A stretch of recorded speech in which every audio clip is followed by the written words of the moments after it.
Libby, and I'll be reading you today's Cape Cod Times, dated Friday, April 19th, 2024. For the weather outlook today, we have highs reaching into the 50s, but it will be mostly cloudy. Tonight, the temperatures go back into the mid-40s. It will be overcast with a shower in places quite late. On Saturday, the outlook is rainy again, and it gets breezy later in the day. On Sunday, the sun comes back out, and over the weekend, the temperatures will reach into the mid-50s. By special request from a few of our faithful listeners, we now present the lottery numbers. For Thursday's midday drawing of the numbers game, we have numbers 3, 8, 9, and 6. The evening drawing that day, the numbers were 6, 9, 0, and 9. Thursday's mass cash drawing numbers were 2, 9, 21, 29, and 35. On Wednesday, the Powerball drawing numbers were 24, 29, 44, 47, 54, and the extra ball of 2. And finally, on Tuesday, the Mega Millions drawing numbers were 21, 26, 36, 44, 59, and the extra ball of number 2. The lead story on page 1 of today's newspaper is headlined, "Skip the Cooking. Brand new restaurant and grocery store in Mashpee Commons features hot buffet," by Gwen Friss of the Cape Cod Times. Dateline Mashpee. A sign outside Mashpee Fresh Market reads 777, noting that the newly opened food store is open 7 a.m. to 7 p.m. 7 days a week. What it doesn't say is that a ready-to-eat meal is waiting for breakfast, lunch, and dinner, just like your parents' house, except you have to pay $10.99 to $12.99 per pound here for the hot buffet. There is also a cold salad bar. Everything is sold by weight, with an average meal costing $14 to $18, owners estimated. Each night features a specific dish, from Meatloaf Mondays to Barbecue Fridays. Corned beef and cabbage is made on Sundays year-round, not just for St. Patrick's Day. We focus on comfort food. We call ourselves Cape Cod's home of home cooking, said Seth Burdick, who co-owns and runs the market with his wife, Megan Burdick. Their 10-year-old daughter, Theodora Burdick, is sometimes on hand as an ambassador, welcoming customers, including kids who push the miniature-sized shopping carts alongside the full-size one. Mashpee Fresh Market has a feel similar to an urban market. So many food concepts all in one spot, Kristen Kelleher, marketing director for Mashpee Commons, said in a written statement. It's a perfect fit for the community. The market at 32 Market Street, which opened April 5th, is the third for the Burdicks, owner and operators of Cotuit Fresh Market, as well as the seasonal fresh market at Pompanesett Marketplace, and the concession stand at Cotuit's Lowell Park, where the Cotuit Kettleers play in the Cape Cod Baseball League. Megan said she started working at Cotuit Fresh Market in 2010, working her way up to manager and buying the store when it became available in 2019. Mashpee Fresh Market serves the same dinner buffet of rotating choices. Chicken pot pie, pot roast, Thanksgiving, and Italian dinners are also on the menu, as Cotuit Fresh Market does, as well as breakfast burritos, pastries, and 24 specialty sandwiches, plus store-made salads, including turkey salad with cranberries, walnuts, and apples, for lunch. The overstuffed sandwiches are $11.95. You can also build your own sandwich, or order sliced deli to go from 18 kinds of boar's head meats and an equal number of cheeses. While the Cape has other grocery stores with hot bars and ready-to-eat meals, including nearby Roach Brothers, Mashpee Fresh Market enters a field with growing demand. I feel like there's enough business for all of us, Megan said. Why are ready-to-eat meals a growing trend now? Desire for ready-to-eat meals has steadily increased, fueled in part by the variety of choices that emerged during the pandemic. Total dollar sales for deli-prepared foods and meals reached $24.5 billion in the 52 weeks ending July 23rd, per Circana, marking a 6.7 increase year over year, reports the Food Institute, an Industry Trends Watch publication. The idea of a steadily growing convenience food industry is borne out by a half dozen other industry studies of the nation's eating habits. The Burdicks were looking to open a sandwich shop in Mashpee Commons when the former Rory's Market and Kitchen space, 4,000 square feet with the nooks and crannies, Seth said, became available. Mashpee Fresh Market features local ice cream.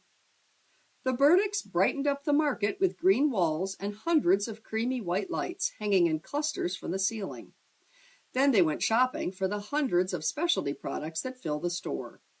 There were so many freezers, Seth said. I love ice cream and figured everybody did, so I went heavy in that direction.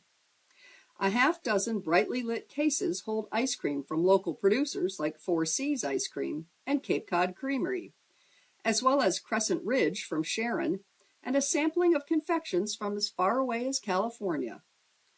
Other local brands include Snowy Owl Coffee Roasters and Beanstalk Coffee Roasters, Pond d'Avignon Breads, Nantucket Crisps, and a full line of products from White Lion Baking Company in Mashpee. A lot of people are excited to know we carry Montilios, Megan added. Susan Shelton of Falmouth agreed as she settled in with coffee and a slice of lemon meringue pie from the well-known South Shore Bakery. Tabitha Pinkston, a former Cape Cod beer sales rep who manages the store with Nick d'Avignon, said there is a nice mix of products, including organic, vegan, gluten-free, and other choices for those with food sensitivities. Shelton said she was looking forward to trying something from the shelves of Asian cook-at-home products. We would still buy our staples at the grocery store, but we would come by for a treat or unusual things that we can't find anyplace else, she said. Board pushes fire station property decision to fall. By Paul Gately, special to the Times. Dateline Bourne. The Select Board has put off until a fall town meeting a decision on whether the town should remove from state environmental protection a piece of land on Shore Road that officials believe is the right spot for a Southside fire station. At its April 9th meeting, board members removed Article 29 from the May 6th town meeting warrant to give officials time to evaluate the Shore Road's natural value to the town and to find another piece of property to set aside as conservation land to offset the loss of the Shore Road parcel.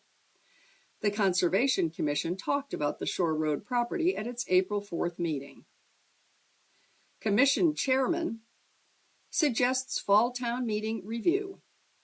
Conservation Commission Chair Robert Gray suggested a fall town meeting would provide more time for scientific surveys of the proposed station site and the land ultimately to be selected to offset the loss of the Shore Road parcel. He said it's likely his panel could not take a formal decision prior to May 6th. And town meeting voters will ask for the commission's decision, said Gray, a panel member since the late 1970s. He said his members would work with Town Administrator Marlene McCollum and Fire Chief David Cody to find common ground in terms of collaboration, sharing of information, and transparency. Under Massachusetts environmental law, the local Conservation Commission must unanimously approve land removal from State Chapter 97 protection. There is no deadline, however, for a commission vote, so it's not necessary prior to a town meeting decision. The proposed station parcel is protected by the State Executive Office of Environmental Affairs, the EOEA. Should it be ultimately designated by town meeting as an appropriate firehouse site, land of at least equal conservation value would have to be identified elsewhere and set aside as mitigation. That also concerns the Commission. Members on April 4th said there is little time to undertake immersive and necessary scientific surveys to underwrite use of the 3.4-acre old-growth parcel north of the Shore Road ball field. Bourne stands to lose even more conservation land. Commission member Peter Holmes said the panel is placed in an awkward position. I think this is a very difficult decision we have to make, he said, adding the town already stands to lose conservation land when the canal bridges are replaced. McCollum said the final town meeting objective is to start the process of removing the Shore Road tract from its state protection. The intended warrant article about land did not involve firehouse financing or construction. She said efforts would be taken to reduce the proposed station footprint. The new station would be designed for 2 fire engines, 2 ambulances, and living quarters for firefighters assigned to the region stretching from the canal to the Megansett line. It remains unclear if the latest setback in station site location will delay efforts to eventually secure firehouse financing. Searches for Southside Station locations date to the late 1970s and have been filled with site selection complications. Select Board Chair Mary Jane Mastrangelo says the Shore Road parcel is still viable and not another failed search effort. She registered concerns on April 4th, however, about delineating the potential station tract to protect as much habitat as possible and including a natural buffer to nearby homes east and perhaps north of the targeted land. McCollum insists the protected parcel is the right place for a station. Southside Fire Station Search Committee Chair Wayne Sampson reinforced that point on April 1st with the Finance Committee. This location provides the best department response times to a majority of the area, Sampson said. This is a good opportunity at the right time for the right parcel. The site measures 3.4 acres of the 43-acre tract bought by the town in 1988 from the Episcopal Diocese of Massachusetts and placed in conservation protection.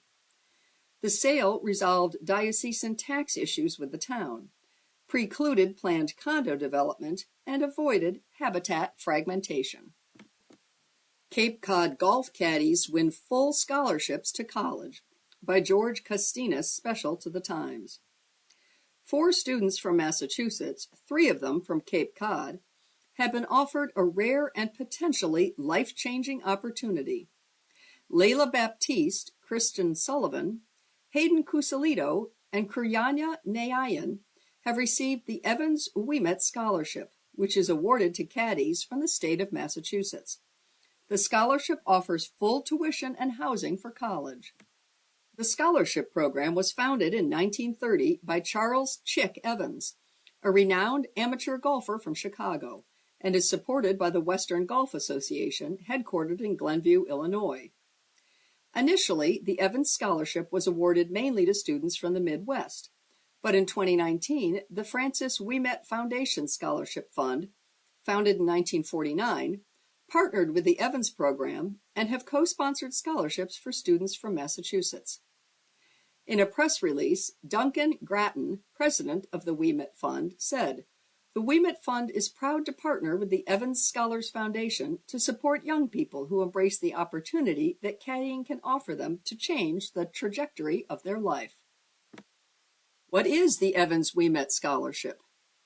The Evans Ouimet Scholarship is the nation's largest scholarship program for caddies and works in conjunction with 24 major universities to provide full tuition and housing for 4 years. All schools except Nebraska from the Big Ten participate, along with Notre Dame, Oregon, Washington, Colorado, Missouri, Kansas, Marquette, Miami, Howard, and Illinois, Chicago. Penn State and Rutgers, Big Ten, are the closest universities to Massachusetts. Who are the 3 Cape Cod recipients? Baptiste from North Falmouth and Sullivan and Cusalito from East Falmouth all participated in the Saconesset Golf Club's caddy program. Baptiste will graduate from Sturgis West Charter School this June and plans to study business management at Rutgers in the fall. Sullivan will be a Falmouth High School graduate and will follow his brother John, also an Evans Ouimet Scholarship recipient, to Notre Dame and plans to study engineering. Cusalito, also from Falmouth High School, initially chose to attend Maryland as part of the Evans Ouimet Scholarship Program, but changed his mind and decided to enroll at Tufts University and attend a college that was not part of the program. He plans to study economics and continue to caddy at Saconesset during the summers. Nayayan is from Ludlow and will graduate from Ludlow High School this June. She had not yet decided where she will go to college, but wants to study biochemical engineering with the ultimate goal of becoming a surgeon. How does a student qualify for the Evans Ouimet Scholarship? To qualify for the scholarship, students must have a strong record as caddies, exhibit excellence in academic achievement, demonstrate financial need, and have outstanding character. Ken Charpentier, caddy manager at Saconesset Golf Club, who's been running a successful caddy program for 18 years, said each of the Cape Cod recipients is highly qualified. All of them, he said, are National Honor Society students who are involved in many school and community activities. And working with them as caddies, he can reliably say they are all of the highest personal character. All three started in the caddy program when they were 14 years old and progressed from a Class C caddy, which is the very basic level of carrying clubs and acting as a professional and gracious host to the golfers in Class A, which involves reading greens and knowing the course and, when necessary, recommending which club to use for various shots, almost like a PGA caddy. Each caddy to qualify for the scholarship, said Charpentier, must have caddied at least 100 rounds of golf, and those rounds must be certified by him. That's a lot of caddying, more than 30 rounds a summer. Christian Sullivan. Sullivan came to the caddy program with some experience. He plays golf, so he knew the game. He also played soccer, lacrosse, and hockey at Falmouth High School. His brother, a junior now at Notre Dame, was in the caddy program, so he knew what was expected. But Charpentier said having his brother in the program before him set a higher standard than might be expected of others. But he had a great work ethic and even worked extra hours with outside golf operations at the club. Caddying in the game of golf in general reinforces key values, having discipline and giving 100% effort, hard work, how you carry yourself, said Sullivan. Ken really emphasized high standards and having a positive approach, so everybody gets the most out of it. Although choosing to attend Notre Dame has something to do with his brothers being there, he said his top priority all his life was focused on education. He's extremely appreciative to have been awarded the scholarship. It changes lives, he said. As an Evans Ouimet scholar, I'm inspired to pay it forward and give back to the community. Hayden Cusalito. Cusalito also has something of a head start as a caddy because he plays golf as well. But what impressed Charpentier was his initiative and willingness to work. When the caddies first start at age 14, they have to sit in a room and wait around a lot to get an assignment, Charpentier explained. Cusalito would show up at 6:30 in the morning with 25 other kids waiting for loops, Charpentier said. Hayden came up to me and asked, "What can I do? I'd rather help than sit in there." Quickly, he moved up the caddy ranks and also worked in outside operations. He's a very, very good student and a very respectful kid, said Charpentier. Layla Baptiste. Baptiste has a very different story, but equally, if not more impressive. Her father knew about the caddy program at Saconesset and brought her in at 14. She knew zero about golf or caddying, said Charpentier, but there was something about her willingness to work that impressed him. He hired me because he said I had potential, said Baptiste, something she'll never forget. Charpentier said his daughter was the first caddy from his program to receive the Evans Ouimet Scholarship, and something about Baptiste made him think she could be another. She works hard. She worked 2 jobs as a caddy and at a restaurant, and she plays sport, said Charpentier. I watched this 14-year-old girl become a mature woman. Baptiste said learning to be a caddy was a challenge, but she discovered something about herself. As long as I can approach challenges with a positive outlook, I can meet those challenges, she said. Because she started caddying with no knowledge whatsoever about golf, when it was announced that she was awarded the Evans Ouimet Scholarship, she said her friends couldn't believe it. I'm very proud of getting this scholarship. It taught me to approach any opportunity with graciousness, Baptiste said. As long as I take every opportunity given, I can go far and achieve anything. Baptiste visited Rutgers last weekend and said she loves the school and the people in the business program. She said she also liked that the school was close to New York City.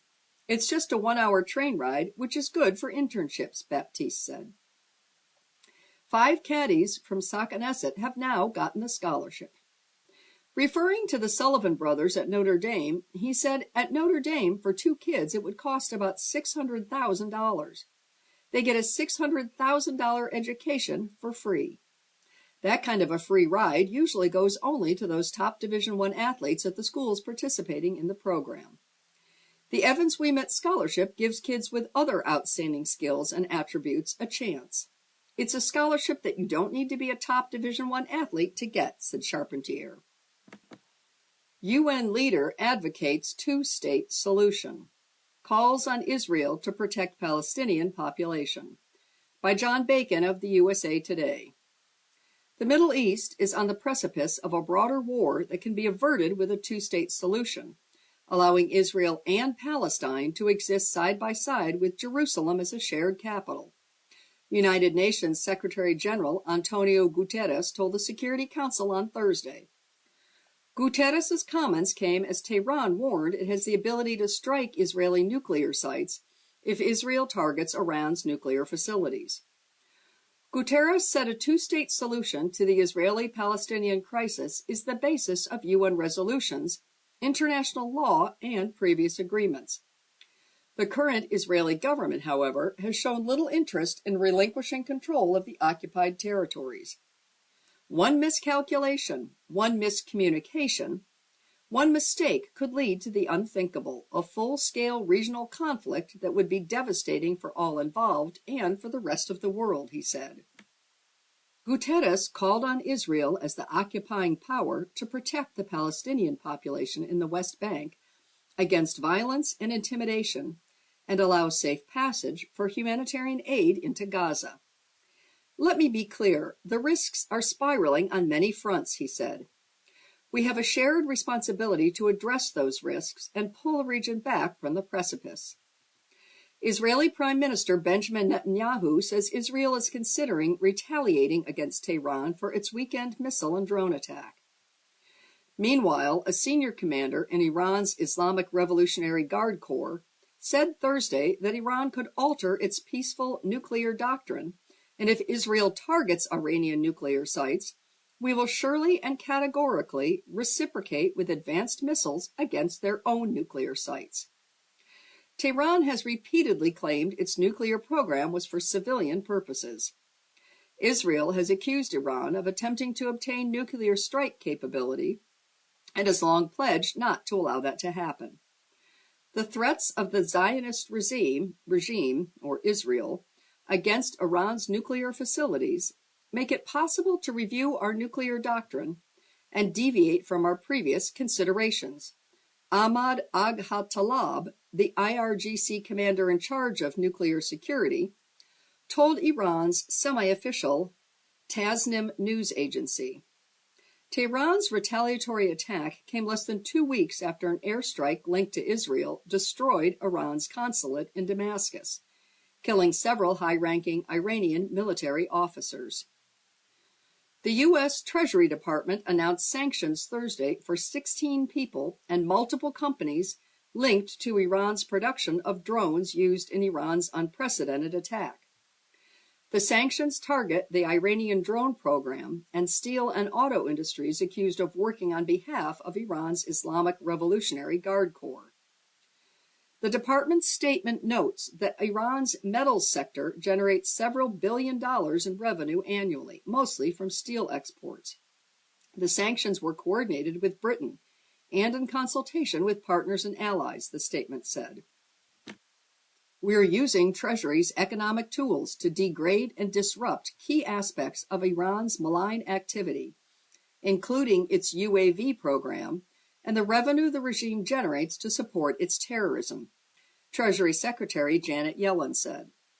The European Council also said new sanctions would be imposed on Iran's drone and missile programs as punishment for the attack on Israel. U.S. dismisses Iran's claims.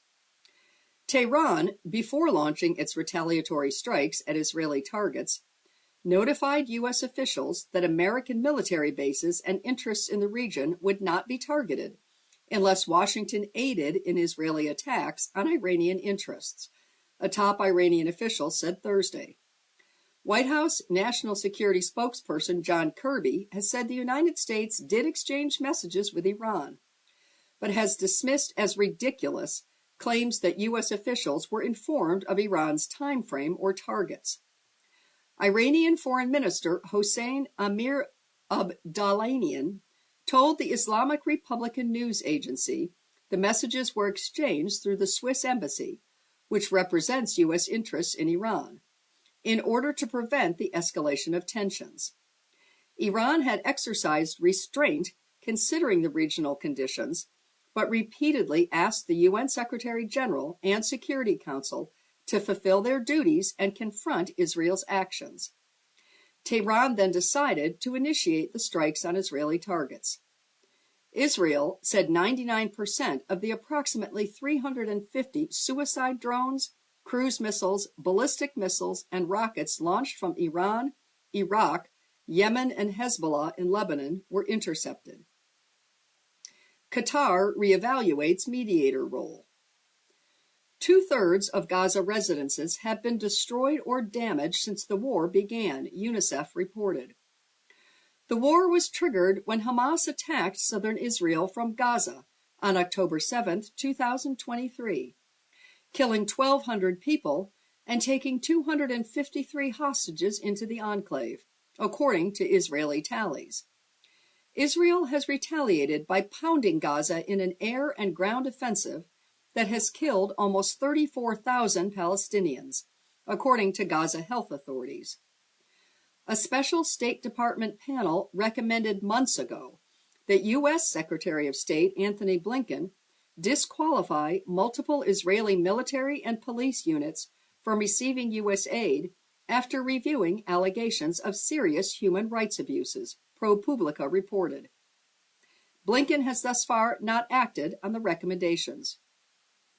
The U.S. and Israel were scheduled to hold a virtual meeting on Thursday about Israel's planned military operation in Rafah, Reuters reported, citing a U.S. official it did not name. The U.S. and most of the world has been urging Israel to drop plans for an invasion of the southern Gaza city that has been overwhelmed by Palestinians fleeing, fighting elsewhere in the enclave. Qatar, meanwhile, is reevaluating its role as mediator in ceasefire talks between Israel and Hamas, citing concerns that its efforts are being undermined by politicians seeking to score points, its prime minister said Wednesday. We've reached the halfway point of our program, and regular listeners are aware that at this stage of our broadcast, we move to the obituaries. There is one obituary in the paper today, and it is for Mary Gail Alex. Mary Gail Alex, age 95, passed away on April 7th at Newbridge on the Charles in Dedham after a long battle with dementia.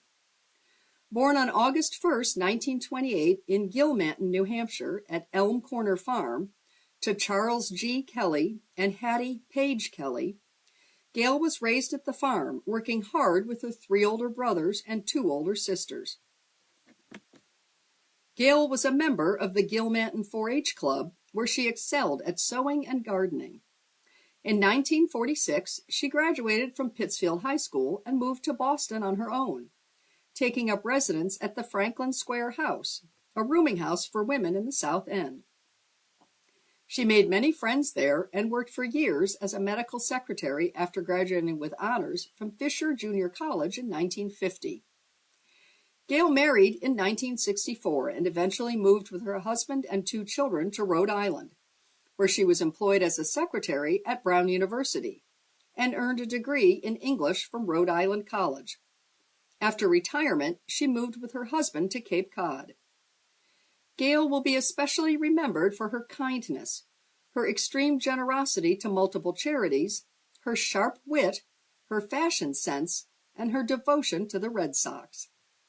Survivors include her son, her daughter, her grandchildren, and many nieces and nephews. Gail was predeceased by her loving husband of 51 years, James Alex.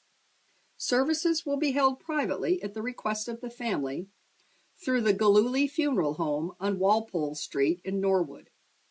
In lieu of flowers, contributions can be made to the Alzheimer's Association. Thank you to the staff at Newbridge for their excellent care. Returning to the news, we have a sports story headlined "Clark, a Catalyst for Women's Game." Hoop star on SNL. Selling out jerseys, helping set TV records. By Chloe Peterson of the Indianapolis Star. Dateline, Brooklyn, New York. Caitlin Clark's viral Saturday Night Live skit almost never was. When the SNL crew reached out to her about being on the live broadcast on the Saturday before the WNBA draft, she was unsure. She knew she was going to be in Los Angeles for the Wooden Awards the day before, and that would be just the beginning of jet-setting adventures. In the end, she couldn't refuse an offer to go on something as quintessential as SNL. They kind of just reached out to me and were like, "Do you want to do this?" Clark told the Indy Star. They asked me during the Final Four, so I didn't think about it much. But then I was like, this is once in a lifetime. You've got to do it. So I flew there. I was there all night. It was a late show, but it was a lot of fun. I thought it was funny. Everybody told me it was funny. Clark appeared on the Weekend Update segment with Colin Jost and Michael Che, and she brought jokes along with her. Those jokes were directed at Che to make fun of his disparaging comments toward the WNBA and Clark herself, including one where he said Clark was retiring her jersey for an apron. So Clark gave Che a signed apron, as well as him 3 pointers. 1, B, 2, better, 3, dumb. In that appearance, Clark became the first women's college basketball player to guest star on SNL. Something networks likely couldn't even fathom just 5 years ago. That appearance solidified, if it wasn't already, Clark's place as a catalyst for the popularity of women's basketball as a whole. I think you could say that, but at the same time, there's so many people that have come before us and laid such a great foundation, Clark told Indy Star when asked if she is the catalyst. I think now that we're getting so much media attention, playing on national television, social media, I think it's a huge help. All of that combined together. And then obviously the star power in our game now has certainly helped me take off in a way. Caitlin Clark was a once-in-a-lifetime generational talent in Iowa. Now she'll be the same in Indiana. Clark's Fever jersey went on sale on Fanatics as soon as she was drafted. Less than an hour later, all sizes from extra small to extra extra large sold out. It even started before draft night. The league announced last week 36 of Indiana's 40 games will be on national television this season, which is up from 1 last year and the most in the league. I think that's pretty incredible. It shows the excitement around our organization, Clark told Indy Star. I think it shows not only how people really want to tune in and watch, but how much belief people have in what this team is going to be. There's a lot of moving parts to put together still, but as a competitor, you love playing on national television. While Clark's star rose, Iowa's attendance numbers went up 81% between the 2021 and 22 and 2023-24 seasons, according to ESPN. Every Iowa home and away game, other than the 2 tournament games in Florida, were sold out for Clark's senior season, and economists project she generated over $80 million in the Iowa economy over her 4-year career. She's the subject of and an executive producer for the docuseries Full Court Press, which follows her, South Carolina alum and 2024 number 3 pick Camila Cardoso, and UCLA's Kiki Rice throughout their season. It premieres in May. It's absolutely amazing, Clark said of the documentary. It really allows you to understand the student athlete for way more than just a basketball player, and I think that's really important. I think that's going to allow fans of the W, fans of college, to really understand what they go through, but love them even more for who they are and what they do and what they're about. I'm excited for everybody to see it, and it's been a special project. UAW aiming to make history at VW facility. If plant unionizes, it will be rare victory in the South. by Jamie L. LaRue of the Detroit Free Press. Dateline, Detroit. The United Auto Workers Union is on the precipice of potentially making history this week, as some 4,300 auto workers at a Volkswagen plant in Tennessee vote on whether they want union representation. The polls opened on Wednesday morning. The secret ballot voting, which takes place inside the plant and is run by the National Labor Relations Board, goes until 8 p.m. Friday, with the results expected later that night, according to the NLRB and a Volkswagen spokesman. Labor experts say if the UAW wins at VW Chattanooga, it will be a historic and hard-won victory after repeated failures over the past decade to organize foreign automaker plants in the South. It would add thousands of members to the union. UAW membership is far below its 1979 peak of 1.5 million. The union currently counts almost 400,000 active members and 580,000 retired members. This is a defining moment for the UAW. A victory really sets a precedent and breaks the glass ceiling that you can't organize auto factories in the South, said Harley Shaken, a labor expert and professor emeritus at the University of California, Berkeley. A victory doesn't automatically translate into a victory at other non-union automakers, but it sets the standard and the momentum, so victory is a huge gain. Just hours before voting was to start, Tennessee Governor Bill Lee and 5 other Republican governors in southern states with non-union automakers signed a lengthy letter Tuesday saying they are highly concerned about the UAW's unionization campaign, which they said is driven by misinformation and scare tactics. The letter goes on to insinuate the election of union representation will mean job cuts, stating that unionization would certainly put our state's jobs in jeopardy. We've seen it play out this way every single time a foreign automaker plant has been unionized. Not one of those plants remains in operation, the letter said. And we're seeing it in the fallout of the Detroit 3 strike, with those automakers rethinking investments and cutting jobs. The UAW did not immediately respond to a request for comment. But in terms of rethinking investments, not necessarily. Days after union members ratified the GM contract, the automaker initiated a $10 billion stock buyback program to cover added labor costs. Layoffs are nuanced.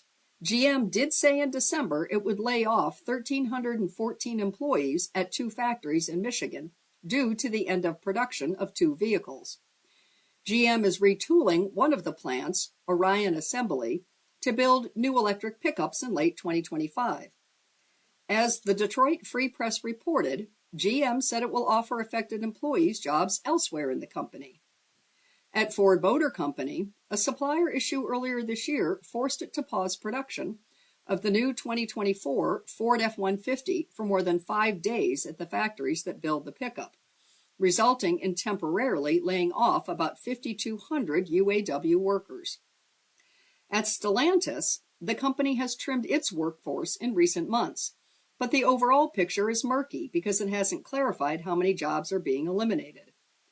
The company noted that a round of cuts announced in December for plants in Detroit and Toledo, Ohio, was significantly smaller than originally described.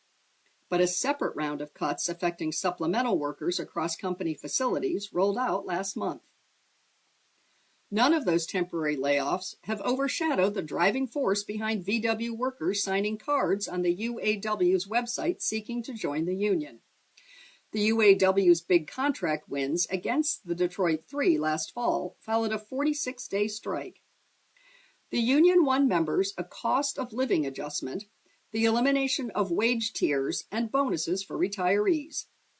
Right after the UAW won wage gains of 25%, across 4 1-2-year contracts with the Detroit automakers, Nissan, Honda, Hyundai, Toyota, and Volkswagen all offered raises of 9 to 14% to their U.S. workforces. The workforce at VW Chattanooga was one of the first at non-union automakers in the country to launch its public campaign to unionize, with 30% of the workers at the plant signing the cards in December. The UAW has declined to say how many employees at the VW factory have signed the union cards, but it has previously stated it wanted 70% of a workforce to sign cards before an organizing committee made up of plant workers files a petition to take a plant vote. VW broke ground on the Chattanooga plant in 2009 and has invested $4.3 billion in it over the years, a VW spokesman said. The plant assembles the ID.4 EV and houses the company's battery engineering lab. It also builds the Atlas and Atlas Cross Sport.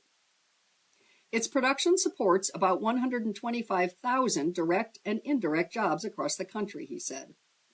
The automaker supports employees' right to decide the question of representation and the NLRB's secret ballot election, the spokesman said, adding that employees already have a strong voice in the Chattanooga plant. Part of being invested in people and their well-being is listening. Everyone has direct access to their manager, and our plant leadership is right off the factory floor, the spokesman said.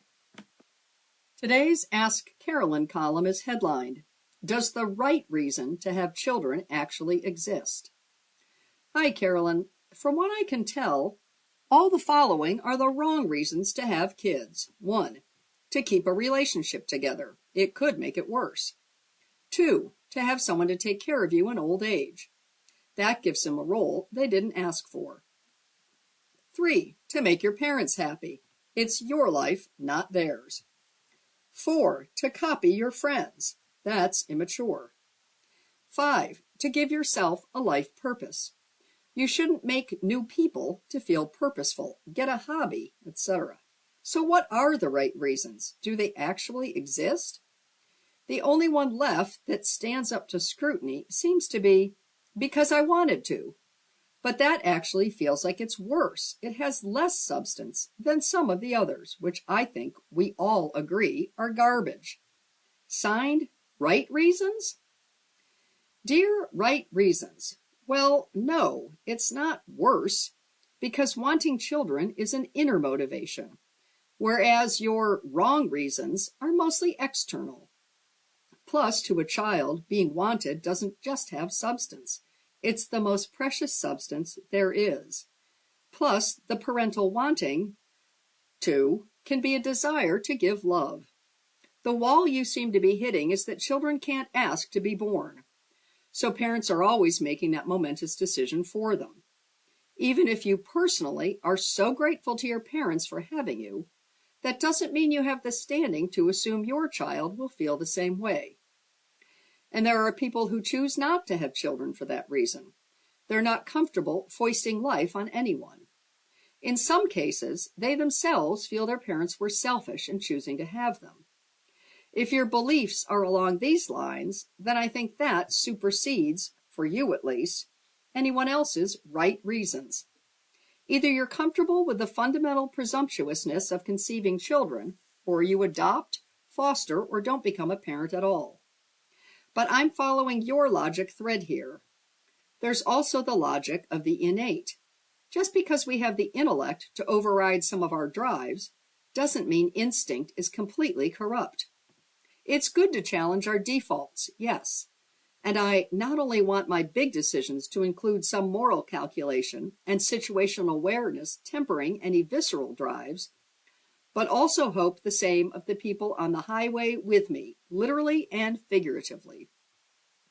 So for the people who are pro-life in an actual sense versus an overreaching forced birth sense, here's what I will call a good reason to have kids.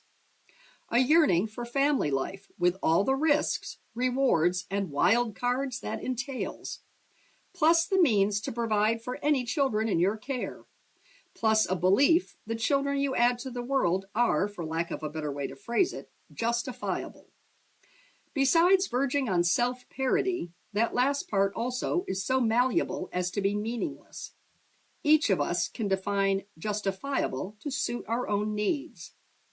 But people have strong opinions, you may have noticed. And unless we want other people's strong opinions to determine what happens in our bodies versus trusting ourselves and our own yearnings, or lack thereof, we must also give others room to decide for themselves. Poll results never smelled so good. 5 bakeries voted best on Cape Cod. by Gwen Friss of the Cape Cod Times. Dateline Mashpee. At first glance, the Chocolate Rose Bakery looks lonely, the only tenant in a neat white clapboard strip mall on Route 130. But up close, the charming bakery that looks and smells like a treasure chest full of handmade baked jewels is just 1/3 of baker-owner Vanessa Benoit's realm. "We have this and the 2 units next door," said Benoit, a professional cake maker for 13 years.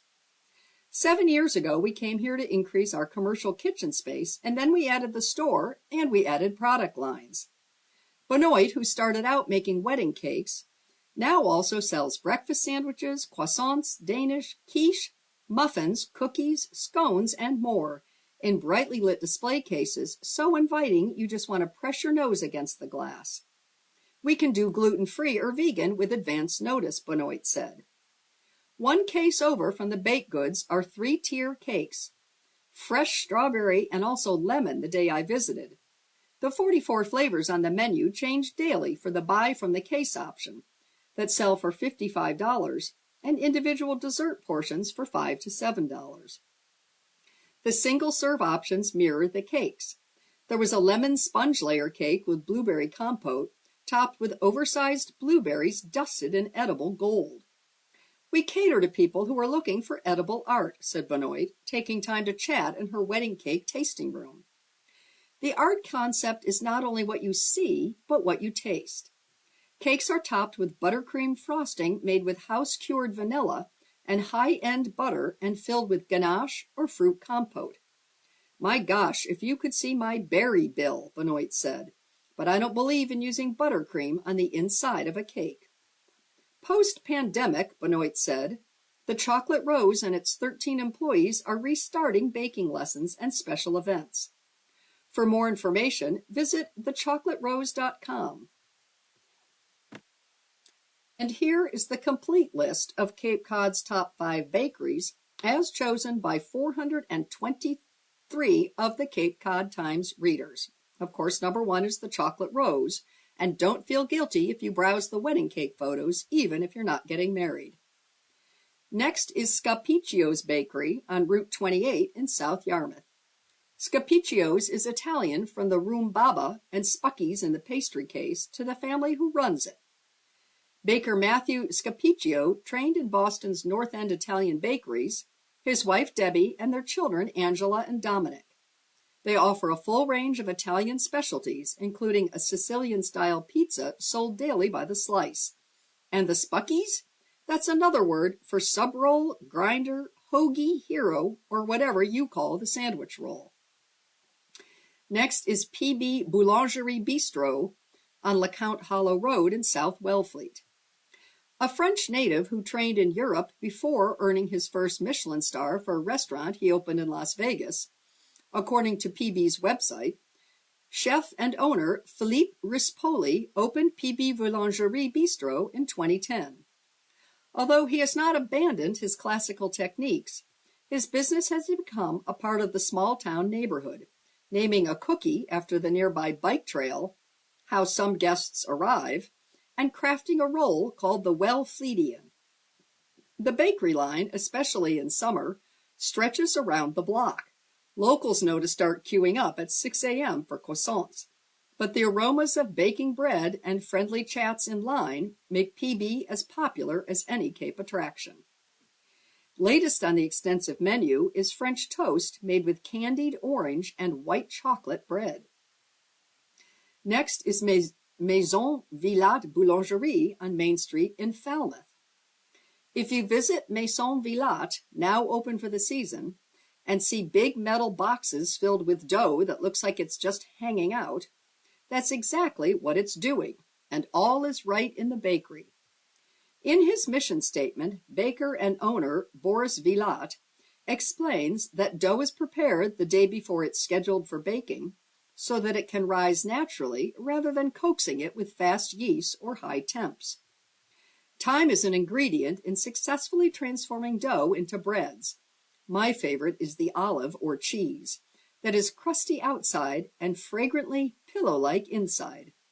Maison Villatte is also a patisserie, with a 10-foot double-shelved glass case where you can inch along and gaze at the pain chocolat, croissants, tarts, cookies, and other pastries.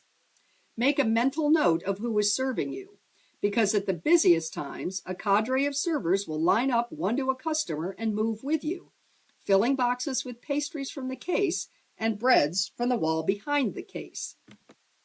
And finally is Cottage Street Bakery on Cottage Street in Orleans.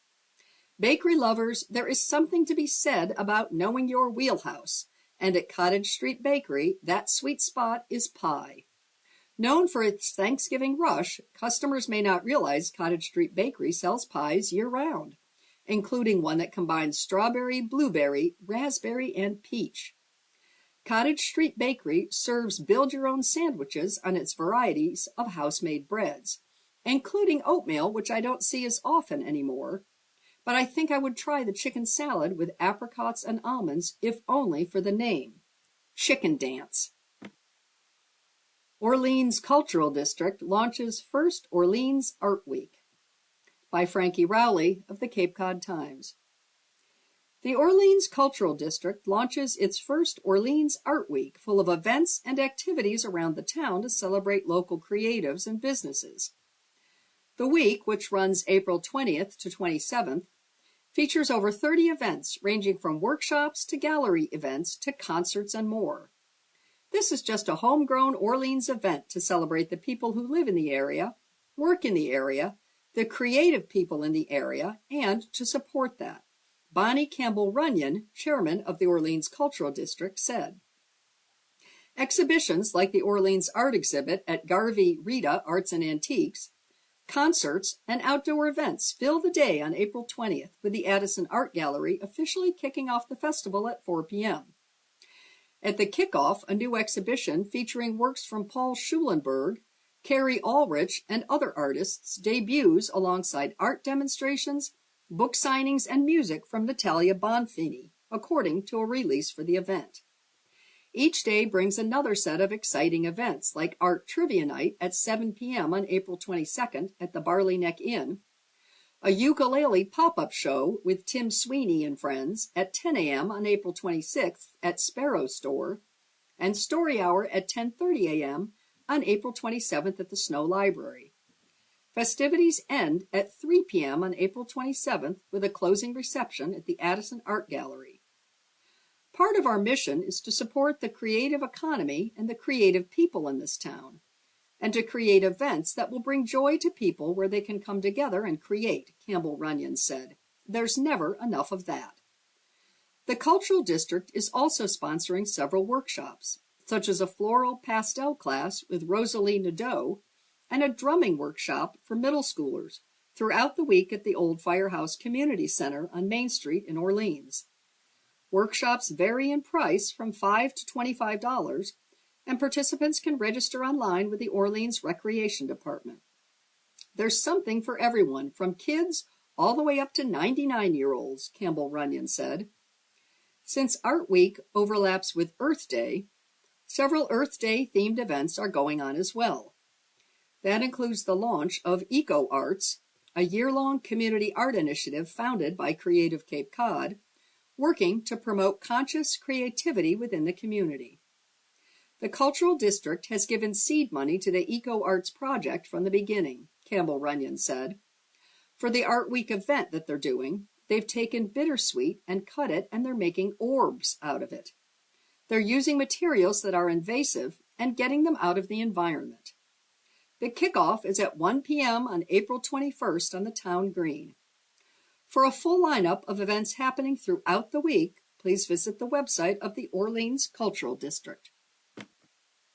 Earth Day on Cape Cod. Clean a beach, hike, see in the whale, film by Frankie Rowley of the Cape Cod Times. Here on the Cape, we're spoiled by an abundance of natural beauty. From scenic shores to secluded swamps, ponds, and fields of flowers and green, the Cape is truly a wondrous place. As Henry David Thoreau famously ends Cape Cod with, "What are springs and waterfalls? Here is the spring of springs, the waterfall of waterfalls. A storm in the fall or winter is the time to visit it. a lighthouse, or a fisherman's hut, the true hotel. A man may stand there and put all America behind him. It's easy to take the luxury of such a place for granted. But with Earth Day approaching on April 22nd, it's also important to remember to give back to the planet. Whether you're grabbing a trash bag and a bucket and heading out to clean up the beach, or becoming more educated through a documentary or nature walk, here are some Earth Day activities happening on Cape Cod.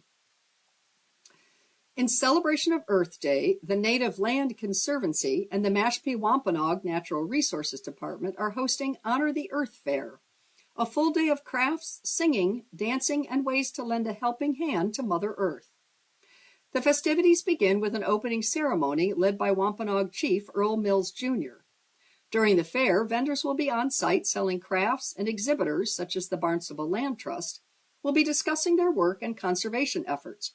Performances by niche La singers and dancers will be held, and a cooking competition hosted by WCAI's Elspeth Hay will take place. The fair is free to attend and takes place from 11 a.m. to 4 p.m. on April 20th at the Mashpee Wampanoag Tribe Government Center, located on Great South Neck Road in Mashpee. For more information, visit the website of the Native Land Conservancy. Michael Packard's story of surviving being in a whale is told in the Whale, a documentary by David Abel. The Provincetown Film Society and Center for Coastal Studies are hosting a screening of the film at 11 a.m. on April 21st as part of their Planet P-Town film series. Beach cleanups. In Bourne, Cape Cod Kayak is heading to Little Bay for a land and sea cleanup at 3 p.m. on Earth Day.